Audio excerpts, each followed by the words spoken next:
Bonjour, je suis une femme mariée d'une trentaine d'années. Il y a à peine 5 ans, j'étais fille unique, mes parents ayant divorcé lorsque j'avais 10 ans. Depuis, je suis seule. Ma mère avait l'habitude de dire que sa vie était gâchée à cause de mon père et s'apitoyait sur son sort. À l'époque, je n'aimais pas l'entendre dire cela. Cependant, avec le recul, je me rends compte à quel point il a dû être difficile pour elle de me soutenir et de subvenir à mes besoins en tant que mère célibataire. Je lui en suis reconnaissante.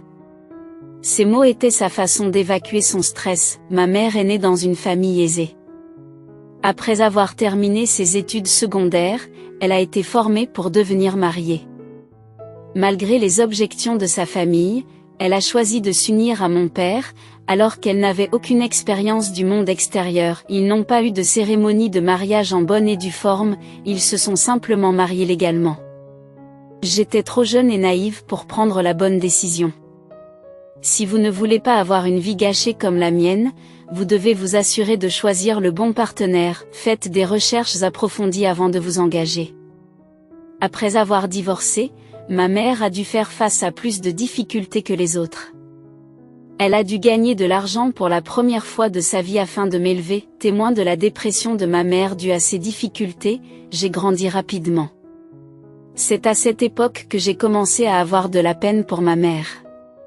Ces sentiments se sont naturellement transformés en haine pour mon père. Mon aversion pour lui n'était pas seulement due au fait qu'il avait fait souffrir ma mère lors de leur divorce, mais aussi à sa liaison extra-conjugale. Je me souviens très bien de ma mère le suppliant de mettre fin à sa liaison et de revenir à la maison. Cependant, ce fut un choc lorsqu'il choisit l'autre femme au détriment de notre famille. L'amour a joué un rôle important dans cette situation. Cela m'a fait croire que l'amour n'existe pas. Après le départ de mon père, ma mère a connu une période d'alcoolisme. Ses parents ont appris son divorce et ont proposé de nous soutenir financièrement si elle se remariait. Mais ma mère a refusé leur aide. En tant que jeune enfant, je n'étais pas au courant de ces questions, mais je vivais avec un sentiment constant d'insécurité. Je m'inquiétais de ce qui se passerait si quelque chose arrivait à ma mère. J'ai donc décidé de ne jamais me marier pour ne pas finir comme elle. Ma mère a lutté pendant un certain temps, mais elle a trouvé la détermination de vivre pour moi. Elle a rassemblé ses forces et s'est mise debout. Ma mère et moi détestions nous charger des autres, c'est pourquoi nous ne comptions que sur nous-mêmes, qu'il pleuve ou qu'il vente. Grâce au sacrifice de ma mère et à ma propre résistance, nous avons pu relever de nombreux défis. Grâce à des efforts assidus, j'ai obtenu mon diplôme de l'université de Yale après avoir terminé mes études. Peu après, j'ai obtenu un poste dans une entreprise internationale réputée pour ses avantages sociaux exceptionnels. Désireux d'alléger les difficultés prolongées de ma mère, je l'ai informée qu'elle pouvait désormais mener une vie confortable grâce aux revenus que j'avais amassés. Estimant que le mariage n'était pas dans mon avenir, je voulais offrir à ma mère une sécurité financière. Cependant, elle a gracieusement refusé, exprimant sa gratitude pour mes intentions mais soulignant qu'elle était satisfaite de son mode de vie actuel. Elle m'a encouragé à économiser mon argent, à trouver un partenaire merveilleux et à me marier. Découragée, je me suis confiée à ma mère, lui faisant part de mon scepticisme à l'égard de l'amour et du mariage.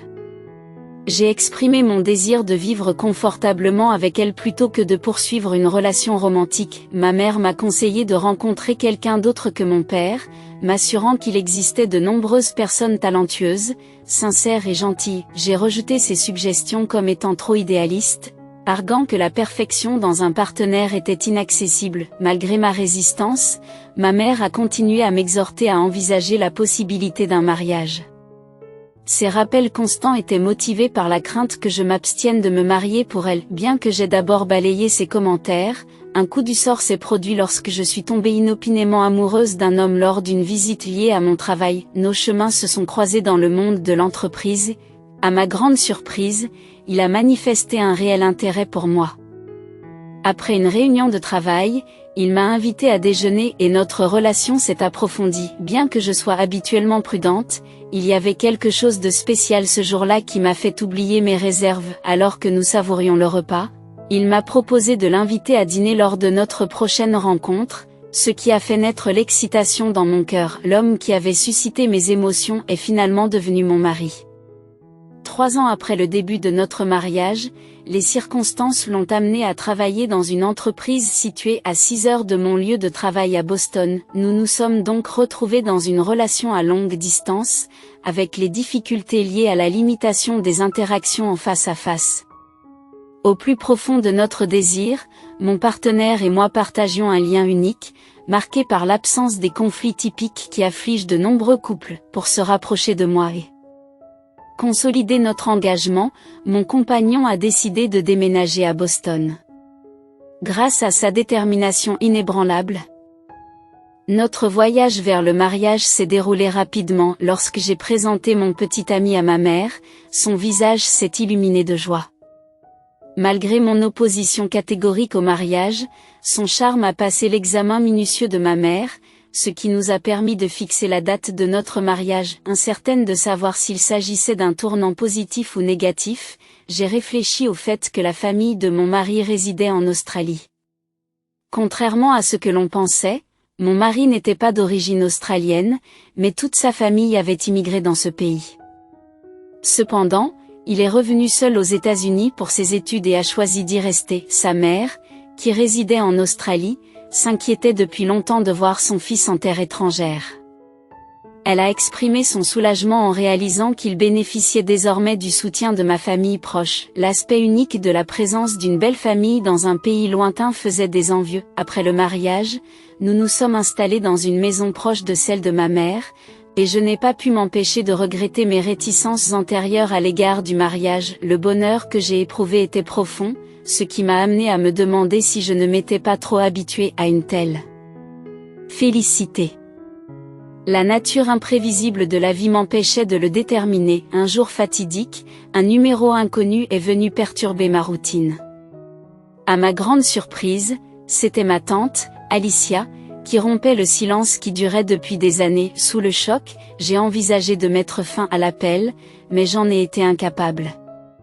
Cette décision m'a conduit à la nouvelle déchirante de la mort soudaine de mon père, qui marquait plus de 20 ans depuis notre dernière rencontre. Un flot d'émotions étranges m'a submergé, et ma tante m'a vivement conseillé d'assister aux funérailles, reconnaissant que ma mère ne prendrait peut-être pas la nouvelle à la légère. Michel, ma cousine, et leur fille sont devenus le pont de communication. Malgré le divorce de mes parents, Michel et moi avons conservé une amitié fraternelle. L'action de ma tante s'explique par la connaissance qu'elle avait de ce lien durable. En plein deuil, des questions ont surgi sur la conscience de ma mère et la relation de mon père avec une autre femme.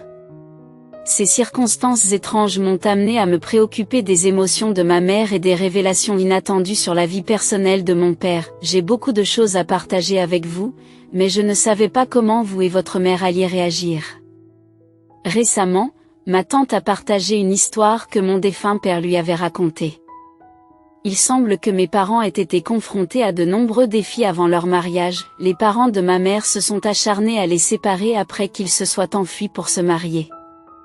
En outre, mon père a dû faire face à des débiteurs en colère qui le poursuivaient pour recouvrer les dettes de jeu de son défunt père. Afin de protéger ma mère, mon père a eu recours au mensonge, prétendant qu'il avait une liaison avec une autre femme alors qu'il fuyait en réalité ses débiteurs. Si j'avais su cela plus tôt, je serais allé voir ta mère et lui aurais dit la vérité, dissipant ainsi ce malentendu injuste au sujet de ton père. Malheureusement, mon père a choisi de garder le silence. Et c'est pourquoi je ne vous fais part de cette histoire que maintenant, après l'avoir entendue de la bouche de ma tante. J'ai été choquée d'apprendre que mon père avait vécu avec ce grand secret pendant toutes ces années. J'ai eu l'impression que tout n'était que mensonge. Cependant, ma tante a continué à expliquer que mon père croyait vraiment que ma mère et moi aurions une vie meilleure et sans souci s'il disparaissait simplement. Je pouvais sentir la sincérité dans les actions de mon père alors qu'il était en fuite, se déplaçant constamment d'une zone rurale à l'autre. Il a fini par vivre avec une femme pauvre qu'il essayait d'aider et qui est tombée enceinte d'une fille il y a 14 ans. Pour le bien du bébé, il a légalement enregistré leur mariage. Cette révélation m'a laissé dans un état de confusion incroyable, et je me suis demandé ce que ma mère en penserait. Malgré la séparation d'avec mon père, il ne m'a jamais manqué. Cependant, je lui en voulais d'avoir quitté ce monde sans prononcer un seul mot. C'est pourquoi j'ai demandé à ma tante de ne rien révéler à ma mère. Je me suis interrogée sur l'intérêt d'assister aux funérailles alors qu'il avait une femme et une fille. Pourtant, ma tante m'a informé que sa deuxième femme était décédée avant mon père, et elle m'a incité à y assister, soulignant la présence d'une autre fille en plus de la mienne. Remplie d'amertume, j'ai obstinément déclaré que je n'irais pas, et après avoir raccroché, j'ai regardé le ciel par la fenêtre. Pendant un bref instant, des larmes ont coulé en moi, comme si j'avais hérité de la nature émotionnelle de mon père. Étonnamment, mes larmes n'étaient pas remplies de tristesse, mais plutôt d'un mélange d'émotions. C'était ce qu'il méritait, si seulement il était revenu parmi nous à un moment donné. Cette situation était uniquement due aux actions de mon père, et je ne devais pas avoir de remords de me sentir ainsi.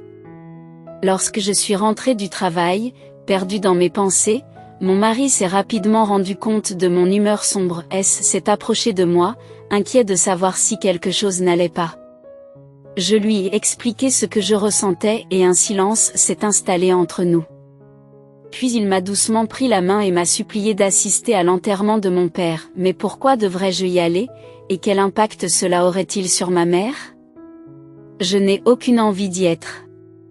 Je lui ai arraché la main avec colère, même s'il n'était pas juste de diriger ma frustration sur lui. Une fois calmée, je me suis sentie honteuse de m'être emportée contre mon mari.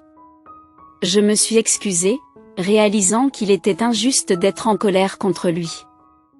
Je comprenais son point de vue, même si je n'étais pas d'accord. Je l'ai toutefois prévenu qu'il pourrait regretter sa décision plus tard, mais qu'il serait alors trop tard. S'il se sentait toujours obligé, je lui ai proposé d'y aller seul. Après tout, c'est mon père qui m'a fait naître, et je voulais lui rendre hommage malgré tout. Mon mari a insisté pour y aller seul, mais je ne pouvais pas le laisser partir sans être accompagné. Nous avons fait le pacte de ne pas informer ma mère et de nous rendre à l'enterrement aux heures les plus calmes, tard dans la nuit. Néanmoins, à notre arrivée, nous avons découvert une agitation tumultueuse à l'intérieur. La curiosité piquée, nous nous sommes aventurés à l'intérieur pour enquêter. À ma grande surprise, j'ai vu ma tante, dont je suis séparée, se disputer vivement avec une personne inconnue. Il semblait que ma tante affrontait un membre de la seconde famille de mon père. En observant le spectacle, je n'ai pu m'empêcher de ressentir un sentiment de satisfaction en voyant ma tante tenir tête à cette personne méprisable. Comment mon père, cet homme misérable, avait-il pu laisser périr ma jeune sœur? Croyait-il vraiment pouvoir trouver le bonheur après une telle tragédie? Comment a-t-il osé prononcer des paroles aussi ignobles? Mon jeune frère ne faisait-il pas tout pour sa sœur? Il a même sacrifié sa propre famille en abandonnant sa femme et sa fille pour subvenir à leurs besoins. Et pourtant, mon père était maudit de la sorte. Qui a donné à mon père le droit de prendre des décisions pour l'avenir de ma sœur? Sans lui, elle aurait pu trouver le bonheur auprès d'un riche prétendant et vivre une vie de luxe. Comment un frère aîné comme moi peut-il proférer de tels blasphèmes? Vous vous vantez d'avoir arrangé le mariage de votre jeune sœur avec un septuagénaire? Mon frère ne s'est-il pas retrouvé dans cette situation parce qu'il essayait de sauver votre sœur de la vente? Ne tenez pas compte des actions de mon frère, si vous le voulez bien. Avez-vous déposé les fonds de son assurance vie sur ce compte courant? Lorsque j'ai examiné la police d'assurance, elle portait votre nom. La raison pour laquelle j'ai souscrit cette assurance était mon inquiétude pour mon jeune frère. Maintenant, vous me demandez cet argent avec quelle autorité? Pourquoi devrais-je vous confier les fonds de mon jeune frère? Soyons clairs, je n'obtempérerai pas. Je ne veux plus m'associer à quelqu'un de votre nature. Si vous décidez de l'emmener, je pourrais envisager de vous aider financièrement à la soigner. Si cela correspond à vos intentions, vous pouvez procéder selon l'accord de ma tante. En reportant mon attention sur une jeune fille vêtue de noir pour les funérailles, j'ai vu un reflet de mon passé, il y a 2 décennies, lorsque mes parents ont divorcé. Nos regards se sont croisés et il y a eu une reconnaissance mutuelle. D'accord, je la prends, mais vous devez lui assurer une pension alimentaire suffisante. L'homme qui se battait avec ma tante semblait manifestement motivé uniquement par l'appât du gain. comme en témoignait la manière brutale dont il traitait la jeune fille. Sous le coup de l'émotion, je me suis précipitée vers elle en lui tenant la main. Il m'a frappé d'un coup sec, m'empêchant de révéler notre relation. Mon mari est intervenu, utilisant son téléphone pour menacer la police d'intervenir si la perturbation persistait. Alicia, viens saluer ton père, s'est lamentée ma tante, faisant référence à mon défunt frère, qui n'a jamais eu la chance de voir sa fille de son vivant. En regardant le portrait de mon père, les souvenirs de nos moments heureux ont refait surface. De manière inattendue, mon cœur s'est tourné vers la jeune fille.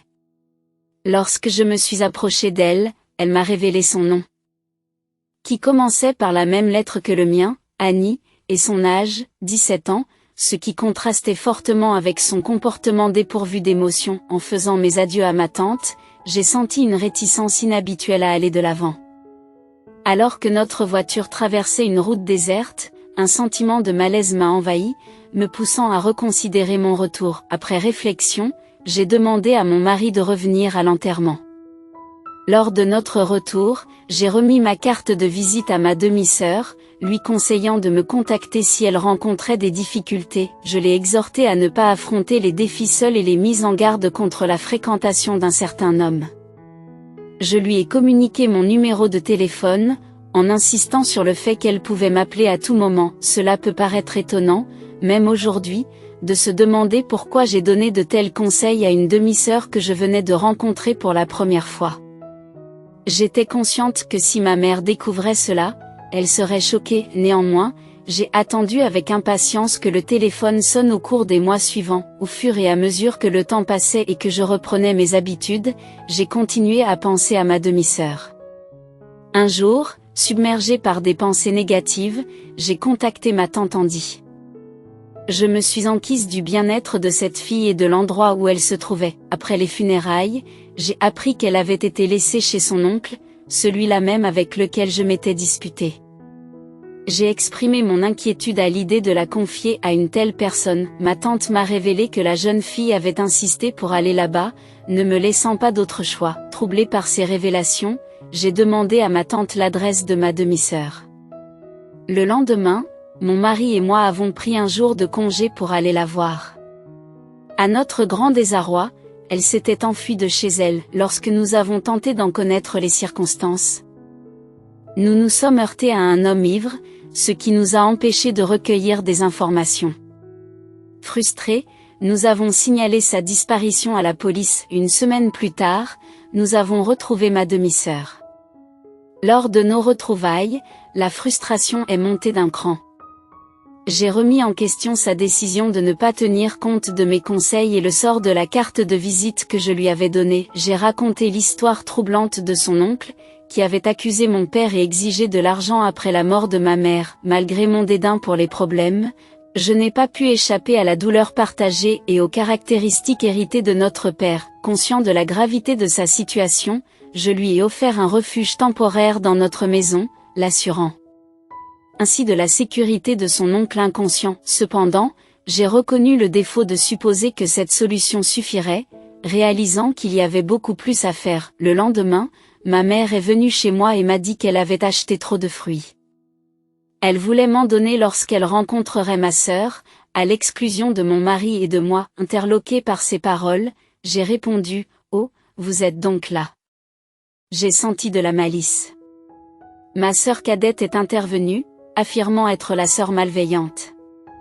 Confus, j'ai quitté le travail plus tôt que prévu et je me suis précipitée à la maison. À mon arrivée, j'ai vu ma mère, qui ressemblait à la personne en colère qu'elle était il y a 20 ans, lorsqu'elle avait divorcé. Elle a exigé une explication, déclarant que ma sœur prétendait être sa fille cadette, bien qu'elle n'ait donné naissance à personne d'autre que moi.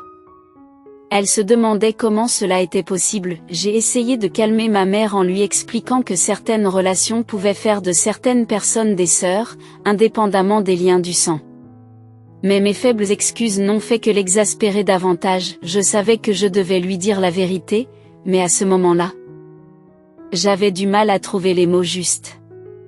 Soudain, ma sœur a pris la parole, s'excusant et déclarant qu'elle allait partir. Elle a expliqué que ce n'était pas ma faute et qu'elle n'avait nulle part où aller, c'est pourquoi elle avait prévu de passer la nuit chez moi. Elle est partie précipitamment et j'ai tenté de l'arrêter. Mais ma mère s'est interposée et m'a interdit de m'en prendre à ma sœur. Ma mère s'est demandé pourquoi elle devait se préoccuper de la situation de ma sœur et lui a suggéré de s'adresser à ses propres parents ou à ses amis. À ses yeux, ma sœur n'aurait pas pu venir me voir. Cependant, je suis intervenue et j'ai admis que c'était moi qui l'avais amenée ici. Ma mère m'a accusée de mentir et de protéger ma sœur, et elle m'a révélé que ma sœur lui avait déjà dit la vérité. Elle s'était enfuie et s'était réfugiée chez moi après avoir manqué d'argent et souffert de la faim. En tant que fille, ma mère s'est dite déçue que je lui ai caché cela, d'autant plus que ma sœur était ma demi-sœur. Elle m'a demandé depuis combien de temps je savais pour elle et si j'avais contacté notre père. En entendant les paroles de ma mère, je ne pouvais pas laisser ma sœur disparaître comme ça. Je ne comprenais pas comment elle avait pu devenir si mature à un si jeune âge, mais je ressentais une immense tristesse et un fort désir de tenir la main de ma sœur. Cependant, je ne l'ai trouvée nulle part et je suis rentrée à la maison, racontant les événements à ma mère. Elle a semblé choquée et confuse, et s'est effondrée sur le sol. Finalement, elle a prétendu avoir mal à la tête et est partie chez elle. Depuis ce jour, ma sœur a disparu sans laisser de traces et personne ne sait où elle est allée. J'ai réussi à obtenir son numéro de téléphone par l'intermédiaire d'une personne qui la connaissait, mais il avait été coupé depuis longtemps pour cause de non-paiement. Selon son ami, ce téléphone était son bien le plus précieux. Comme toutes ses photos et préférences étaient stockées sur son téléphone, j'ai décidé de régler ses factures téléphoniques impayées auprès de la compagnie de téléphone. Au départ, j'avais l'intention de l'appeler, mais j'ai préféré l'informer par SMS. Heureusement, ma mère a découvert toute la situation et a donné son accord pour son retour. Je t'implore donc de ne plus t'enfuir et de revenir à la maison. Cependant, je n'ai reçu aucune réponse de ma sœur. Mon mari m'a suggéré d'attendre 1 an, puisque j'avais laissé un SMS et qu'elle avait nos numéros de contact, bien que j'ai toujours payé les factures de téléphone de ma sœur et que je lui ai envoyé des messages, je n'ai reçu aucune réponse. Puis, un jour, j'ai commencé à me sentir mal et à avoir des nausées. Une lueur d'espoir est apparue lorsque j'ai soupçonné que j'étais peut-être enceinte. J'ai fait un test de grossesse à plusieurs reprises, mais les résultats se sont révélés négatifs. Doutant d'avoir fait le test trop tôt, j'ai décidé de me rendre à l'hôpital. À mon grand désarroi, les résultats du test ont confirmé que je n'étais pas enceinte. Ils ont plutôt révélé que je souffrais d'une maladie rénale. Bien que j'ai remarqué des engourdissements et des gonflements occasionnels dans mon corps, je n'y avais pas prêté attention, ce qui avait entraîné la progression de la maladie. Le médecin m'a informé que mon rein ne fonctionnait qu'à 10% de sa capacité normale. Dans cette situation critique, j'avais besoin d'une dialyse ou d'une transplantation. Bien que je ne me sois jamais considéré comme un ignorant, l'annonce de mon état m'a laissé sans voix. Ma mère et mon mari ont rapidement effectué des tests de compatibilité avec moi. Ma chère mère m'a rassuré en me disant « Ne t'inquiète pas, je te donnerai volontiers mon rein. J'ai dépassé l'âge de 100 ans et ma santé n'est pas des meilleures, mais cela n'a pas d'importance. Tu as énormément souffert. On t'a même enlevé l'appendice. Je me soumettrai à la dialyse avec diligence et je prendrai soin de moi. » J'ai été surpris par son altruisme. Ma mère a agi comme si elle me donnait ses 2 reins, même si je ne m'y-attendais pas. Malheureusement, les résultats du test de compatibilité de mon mari ont révélé qu'il n'était pas compatible avec moi. Je ne savais pas quand je recevrais un rein, mais je me suis inscrite sur le registre des transplantations d'organes. En l'absence de toute autre solution, je me suis préparée à contreséure à la dialyse rénale. Depuis ce jour, je me suis involontairement transformée en une personne différente. En prenant conscience de ma propre maladie, je n'ai plus cru que je pouvais vivre une vie normale comme avant. J'ai commencé à me demander si je ne rendais pas la vie de mon mari misérable. Je doutais de moi, ce qui m'a fait perdre confiance en moi. J'étais en état de choc dans les jours qui ont précédé le rendez-vous pour la dialyse. La peur m'a envahi et je n'ai pas pu m'empêcher de pleurer après la procédure. J'ai ressenti divers effets secondaires, notamment de violents maux de tête, qui m'ont fait perdre espoir en mon avenir. Au milieu de tout cela, je me suis rendu compte que je n'avais pas payé les factures de téléphone de ma sœur. Ne sachant pas si ses problèmes de santé allaient persister, j'ai essayé de l'appeler, mais elle n'a pas répondu. En laissant un message vocal, j'ai exprimé mon inquiétude pour son bien-être et me suis excusé d'avoir oublié de payer ses factures. J'ai proposé de lui envoyer de l'argent et lui ai demandé ses coordonnées bancaires par SMS. Je ne savais pas quoi faire d'autre avant que ma propre santé ne se détériore. Je regrette profondément d'avoir causé sa détresse et je lui ai assuré qu'elle ne devait pas se sentir comme un fardeau et qu'elle devait être libre d'utiliser l'argent comme elle l'entendait. Mon mari a été surpris de me voir dans un tel état. Et je n'ai pas pu lui expliquer les raisons de mon geste. Mais lorsque j'ai vu ma sœur à l'enterrement, je n'ai pensé qu'à son bien-être. Je voulais qu'elle ait une bonne vie, même si cela signifiait que je devais oublier mon ressentiment à son égard et couper les ponts. Je ne pouvais pas ignorer ma jeune sœur, qui était déterminée à être indépendante et n'aimait pas dépendre des autres. Le temps passe et une nouvelle journée de dialyse rénale approche. La douleur était si insupportable que je souhaitais mourir. Cependant, mon mari m'a informé qu'une femme au grand cœur avait accepté de donner son rein en vue d'une transplantation. Ma mère et moi étions ravis et des larmes de gratitude coulaient de nos yeux. Nous voulions exprimer notre gratitude à la donneuse, mais lorsque je me suis réveillée après l'opération, ma jeune sœur était à mes côtés, avant même que je ne reprenne complètement conscience. J'ai soudain été frappée lorsque je lui ai laissé un message vocal concernant le paiement de ses factures de téléphone et d'autres choses encore. Je me suis sentie mal à l'aise et mes soupçons ont été confirmés lorsque mon mari m'a dit la vérité. J'étais tellement désespérée que je n'ai pas arrêté ma sœur lorsqu'elle a exprimé sa volonté d'être donneuse. Je n'ai même pas envisagé la possibilité qu'elle ne soit pas compatible. Je l'ai simplement remerciée et lui ai demandé de passer les tests nécessaires. Elle m'a assuré que si elle était compatible, elle procéderait à l'opération. Je ne suis pas intervenue, et je réalise aujourd'hui la gravité de mes actes. J'aurais dû attendre que vous preniez cette décision. Ai-je vraiment attendu tout ce temps pour recevoir ton rein? Et maintenant, ma sœur, qui s'est rétablie plus vite que moi, se tient devant moi. J'ai vu ma sœur entrer dans ma chambre d'hôpital, traînant son pied de perfusion. J'ai insisté pour l'aider, voulant lui rendre service. Je l'ai rassurée en lui disant que j'étais heureuse d'avoir l'occasion de faire quelque chose pour elle, même si son rétablissement a été rapide. Cependant, comme elle n'avait pas l'air d'aller bien, j'ai dit à mon mari de la ramener immédiatement au lit. Ma mère, qui connaissait la vérité, est venue me rendre visite et m'a remis le portefeuille de ma sœur. Elle l'avait laissé à mon mari. En l'ouvrant, j'ai momentanément oublié mon opération. À l'intérieur, il n'y avait que 2 billets d'$1, sa carte d'identité et une carte de visite que je lui avais donnée. Mon nom était imprimé sur la carte, joliment écrit comme s'il avait été rédigé par ma sœur biologique, avec un symbole de cœur à côté. Depuis ce jour, ma mère a lentement ouvert son cœur en raison des regrets qu'elle éprouve à l'égard de mon père et de ma jeune sœur. Elle est reconnaissante à Annie de m'avoir donné un rein et de m'avoir offert une nouvelle vie. Ma mère a exprimé son désir de caresser et d'embrasser chaleureusement Annie pour compenser les difficultés qu'elle a rencontrées dans la vie. Nous avons récemment découvert que ma sœur avait été renvoyée de l'école en raison de son absence après la mort de notre père. Avant moi, ma mère avait déjà contacté le district scolaire et fait le nécessaire pour qu'elle retourne à l'école. Grâce à elle, ma sœur a pu retourner à l'école, bien qu'elle soit maintenant dans une classe inférieure.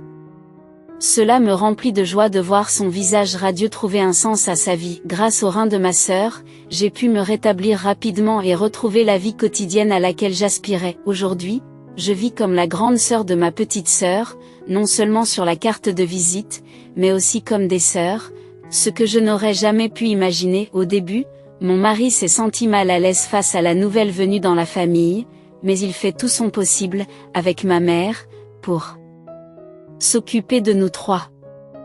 Bien que je ne puisse pas l'exprimer à ma mère, je me suis demandé si mon père m'avait confié ma sœur lorsqu'il est décédé. Je n'aimais pas le fait que ma sœur et moi ayons hérité du trait de caractère de notre père, qui ne voulait pas être un fardeau pour les autres, mais s'il n'avait pas porté ce grand secret, rien de tout cela ne serait arrivé aujourd'hui. Désormais, j'ai l'intention de vivre le reste de ma vie en exprimant ma gratitude à ma sœur pour sa gentillesse à mon égard.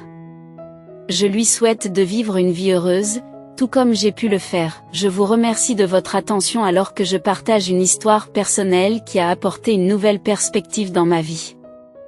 Je suis reconnaissant du soutien et de la compréhension dont j'ai bénéficié. En retour, je vous souhaite des jours remplis de santé et de bonheur. Vos encouragements me touchent beaucoup et je vous invite à me faire part de vos commentaires dans la section ci-dessous. Si mon histoire vous touche, un simple geste d'appréciation et d'abonnement serait extrêmement utile. Je vous souhaite une excellente journée.